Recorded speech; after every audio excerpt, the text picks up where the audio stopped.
Հարգելի գործընկերներ, մեր տեսլականը պարզ է։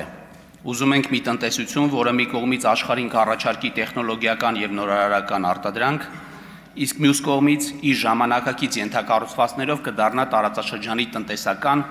եւ մարդկային հոսքերի կարևոր հանգույց։ Այս պատմական խաղաղության ժամանակաշրջանը պատասխանատու քաղաքականության, հեռատեսության եւ առաջնահերթությունների ճիշտ հավասարակշռության մասին է։ Հենց այս մոտեցումն է մեզ առաջնորդել 26 թվականի ընտրական տարվա մեր բյուջեի նախագծման աշխատանքների ընթացքում։ Մենք կարողացել ենք համադրել կարճաժամկետ եւ երկարաժամկետ հնարավորությունները, գտնելով դրանց հավասարակշռման կետը, միաժամանակ պահպանելով ֆիսկալ կայունությունն ու նվազեցնելով դեֆիցիտը, ինչը կարելի է անվանել իսկապես աննախադեպ մոտեցում։ 2026 թվականին մենք սպասում ենք 5.4% տնտեսական աճ,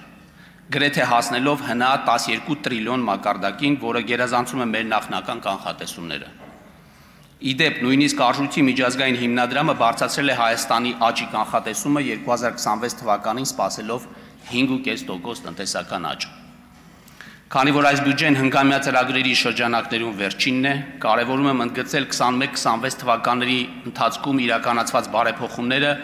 ինչպես նաև ներկայացնել բյուջեի աճի թիրախների եւ հարկեր հնաաճի մասին մանրամասները։ Ապագա զարգացումը կառուցվում է մեր նախկին հաջողությունների եւ ընդունած որոշումների վրա։ Եվ այսպես, վերջին 5 տարիների արդյունքներով մենք արձանագրել ենք միջինում 7.6% տնտեսական աճ։ Եվ ես ուրախ եմ, որ հնա 5.4% աճի կանխատեսումը այլևս սենսացիա չէ։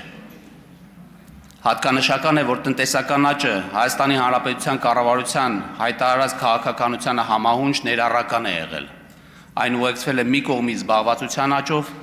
մյուս կողմից միջին աշխատավարձերի գնաճի տեմպերը էապես գերազանցող աճով, ինչպես նաև անհավասարության եւ աղքատության մակարդակի նվազմամբ։ Այս փոփոխությունների մասշտաբն առավել հստակ պատկերացնելու համար պետք է նշել,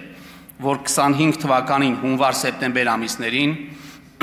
վարձու աշխատողների թիվը շարունակել է աճել, արձանագրելով 4.8% աճ,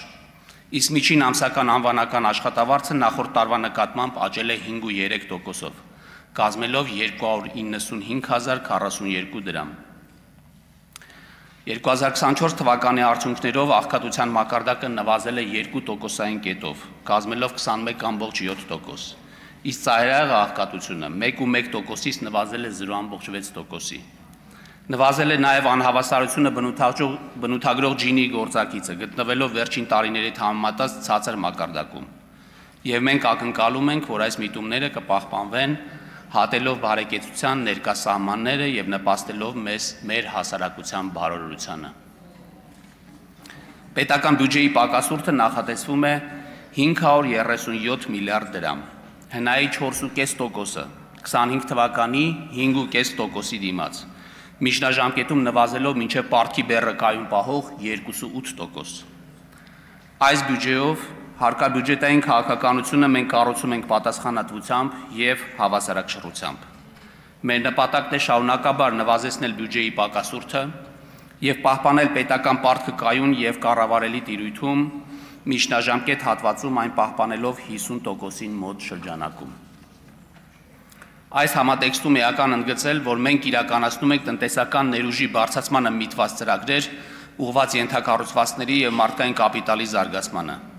թիրախում պահելով արդյունավետության եւ արտադրողականության բարձրացումը։ Ուստի պետական բյուջեի պակասուրդի կրճատումը եւ երկարաժամկետ տնտեսական աճի խթանումն իրար չեն հակադրվում, այլ հակառակը հավասարակշռված խելամիտ եւ մակրոտնտեսական կայունության ապահովմանը նպաստող հարկաբյուջետային քաղաքականությունը հնարավորություն է տալիս բարձրացնել երկրի դիմադրողականությունն ու վարկանիշը, միաժամանակ ընդլայնելով մասնավոր հատվածի համար աճ գեներացնելու հիմքերը։